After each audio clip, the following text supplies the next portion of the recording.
and girls, our young artists, our confirmation class, and all the kids to come up and just sit around here. I got a story to tell you today that you might already know. But because it's Thanksgiving season, coming up to Christmas season, we're not only grateful, but we are urged to become generous people. 2 weeks ago, I preached on generosity, that God wants to create a culture of generosity. Now, how many of you have ever heard this book?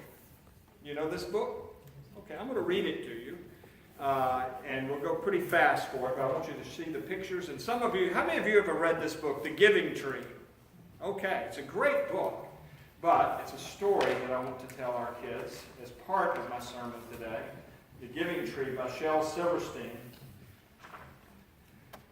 Once there was a tree. See the tree? How many of you are painting trees now? Okay, we got our young artists painting trees. And she loved a little boy. Can you see the picture? And every day the boy would come and he would gather her leaves and make them into crowns and play king of the forest.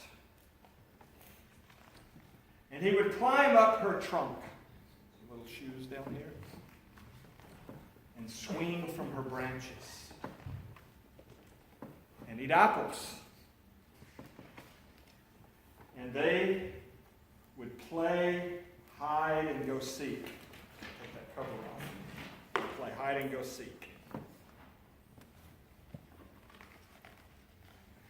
And when he was tired, he would fall asleep in her shade. And the boy loved the tree. And the tree was happy. But time went by. And the boy grew older. And the tree was often alone. And then one day the boy came to the tree, and the tree said, "Come, boy, come and climb up my trunk and swing from the branches and eat apples and play in my shade and be happy." "I'm too big to climb and play," said the boy. "I want to buy things and have fun. I want some money. Can you give me some money?" "I'm sorry," said the tree, "but I have no money. I only have leaves and apples. Take my apples, boy, and sell them in the city. Then you'll have money, and you will be happy." And so the boy climbed up the tree and gathered her apples and carried them away, and the tree was happy. But the boy stayed away for a long, long time, and the tree was sad. And then one day the boy came back, and the tree shook with joy. "Come," she said, "come, boy, climb up my trunk and swing from my branches and be happy." "I'm too busy to climb trees," said the boy. "I want a house to keep me warm," he said. "I want a wife, I want children, so I need a house. Can you give me a house?" "I have no house," said the tree. "The forest is my house, but you can cut off my branches and build a house, then you will be happy." And so the boy cut off her branches and carried them away to build his house. And the tree was happy. The boy stayed away a long time, and when he came back, the tree was so happy she could hardly speak. "Come, boy," she whispered. "Come and play." "I'm too old and sad to play," said the boy. "I want a boat that will take me far away from here." "Can you give me a boat?" "Cut down my trunk," and make a boat, said the tree. "And then you can sail away and be happy." And the boy cut down her trunk and made a boat and sailed away. And the tree was happy, but not really. And after a long time, the boy came back. "I'm sorry, boy," said the tree. "I have nothing left to give you. My apples are gone." "My teeth are too weak for apples," said the boy. "My branches are gone," said the tree. "You cannot swing on them. I'm too old to swing on branches," said the boy. "My trunk is gone," said the tree. "You cannot climb." "I'm too tired to climb," said the boy. "I'm sorry," sighed the tree. "I wish I could give you something, but I have nothing left. I'm just an old stump. I'm sorry." "I don't need very much now," said the boy. "Just a quiet place to sit and rest. I'm very tired." "Well," said the tree, straightening herself up as much as she could. "Well, an old stump is good for sitting and resting. Come, boy, sit down and rest." And the boy did. And the tree was happy. You can go back to your seat, or you can stay up here if you want.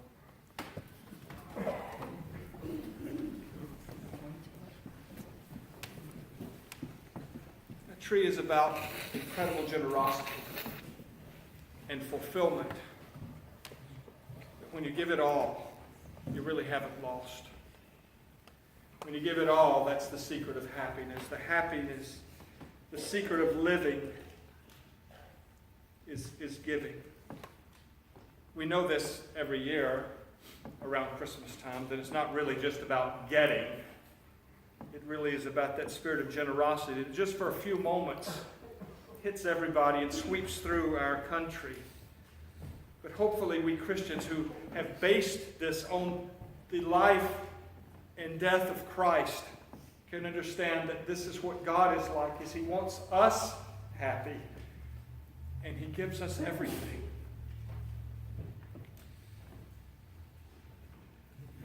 Sometimes we don't let that happen to us. We become very stingy. I heard the story about a successful businessman that was once asked to make a substantial donation to an urgent charity. Some people came to him to appeal, and the businessman listened to the case presented by them, and he said, "I can understand why you approached me. Yes, you know that I have a lot of money, and I believe yours is an important cause, but are you aware that I have a lot of calls on my money? Did you know that my mother needs 24-hour nursing care?" "No, we didn't," they reply. "Did you know that my sister is struggling to raise a family of 8 on her own?" "No, we didn't know that," came the reply. "Did you know that I have a son in drug rehabilitation clinic and another doing voluntary work overseas?" "No, we didn't." And he said, "Well, if I don't give them a cent, what makes you think I'll give it to you?" Some people, the more they have, the more they want to keep and clutch. But then the giving tree, which to me is almost like Christ, it's always, what can I give you? What can I make your life better? What can I do to help you? A few hundred years ago, the great preacher and evangelist was John Wesley, that was the founder of the Methodist movement within the Anglican Church that spread to this country. And this church has been 248 years a result of some of the work that Wesley did and sent people out. He showed us another way from that stinginess. He lived in economically uncertain times himself, and he began with in a very humble way. But over time, because of his travels and the people who knew him, his income eventually reached £1,400 a year. Even back in 2001, that would have been something like $300,000. But what did he do with his wealth? Did he hoard it? Did he tithe it? No. Wesley went way beyond tithing. He disciplined himself to live on 30 pounds of the 1,400 pounds that he earned every year. He gave away 98% of all that he earned, and he lived on just 2%. He went on to spell out 3 simple rules that can guide us in our stewardship and giving. And it was this: gain all you can. Save all you can. And give all you can. Wesley lived out these principles, and on one occasion he said, "If I leave behind me 10 pounds, British pounds, you and all mankind can bear witness against me that I have lived and died a thief and a robber, because he felt that what God gave us money for is not just to take care of our needs, but also to have generously to give to others. Stephanie and I learned a lot about generosity in Africa. The per capita income when we were there in Tanzania, one of the poorest countries in the world, was $200 a year.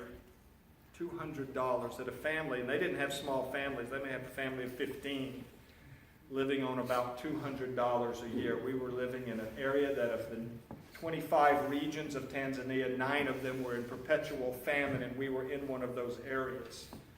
One bucket of corn normally sold for $4. Now, for $200 a year, you see that $1 is more than a day's wage. But the price at that time was $8. It doubled the normal price because it was having to come from a long distance across the Serengeti or across Lake Victoria or across very bad roads for a long distance.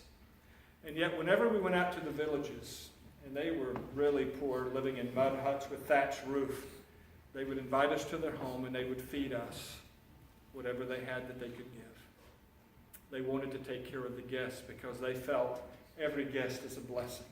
And it was embarrassing because we really, I wasn't starving, but they would give their very best. I took a group to Mexico one time from Atlanta, Georgia. We went down and met a missionary at the border and went down to expose these young people that were middle class and pretty well-off kids, a lot of spare change. We took them down to some poor villages in Mexico. And I remember at one place they asked us to come and preach for them and have a service, and we learned a few Spanish songs and that we could sing and take guitars, and we gathered around to be at this little church, and they gathered. When we got there, they had made breakfast for us. They boiled the chicken for that morning. Kind of grossed one of our girls out when she saw the feet, was also in the pot, and the head was there. But they ate the whole thing. But at the end of the service, they took up an offering to give to us. And I thought, the last thing we need is money. We have plenty. And I started to protest, don't take up an offering for this group. We had brought our own expenses. We are wealthy compared to these village people. He said, don't you ever take away their blessing. He said, we've taught them to give, and to be give is to be blessed. They want to give. Don't discourage that. And I had to take that from him. I was in the Philippines, and way up in the mountains going to the north part, I was supposed to speak at a school for kind of a baccalaureate. And I was in a rattle-trap car, and I was by myself. Stephanie had her work and the kids, and I was heading up the mountains, and that is when the clutch went out on a mountainside. I barely had a cell phone, could get enough to call them ahead and say, I'm going to be a little bit late, but the thing wasn't until the next day, and I thought, what am I going to do? The car won't go forward, it won't go backward. It's stuck on the side of a mountain in the middle of nowhere when some Filipino guys came along. They were riding a tricycle, 2 guys on a motorcycle and another guy. And they came up and they said, can we help you, sir? And I said, well, I seem to be broken down. And they said, we'll try to help. And they went about 7 kilometers back and picked up a mechanic and came, and he looked at the car and said, well, the problem is I can't adjust this. It's the clutch is shot. But the guy said, well, let's do this. They went back into town and they rented a jeepney. You know what a jeepney is, right? Okay. They brought the jeepney up, tied my car on it, and we went 14 miles north to put it into a shop. They asked the guy, it was a Sunday, if it was going to be over a Sunday, would he be willing to do it? He said yes, he would fix it, that he could get the clutch and he could fix me a new clutch. They put me on the bus to send me on my way, and I was able to get there, keep my appointment, take the bus back, get off there. The car was fixed, and he charged me very little money. These guys didn't ask for a thing. I gave them an offering. I didn't have much to give in my pocket was the problem. But why did they do it? They didn't expect anything out of it. They inconvenienced themselves. They were generous. They learned to be generous. I painted a painting recently of a woman with her grandson on a beach. Some of you may have seen it if you look at my website. I sold it to the lady that had ordered the painting, It's 18 by 24. I sent it up to Maine. It was somebody that's a student in one of the classes that I take in the summer up there. She's a fellow student, and I sent it up there. And she said, "How much do you charge?" And I told her what is my usual price for that size painting. I got the check yesterday. You see, she read online about our little watercolor class with our kids at a meeting on Monday night. She doubled the price. She said it was way too low, and then she sent me a check for double and said, "I want you to, any child that needs to be in that class that can't afford it, I want them to be taken care of." Now, it's really a free class, but there will be some equipment stuff to be bought. So, why did she do that? It was simply generosity. So, that's really my message today. Be like the giving tree. Let's pray.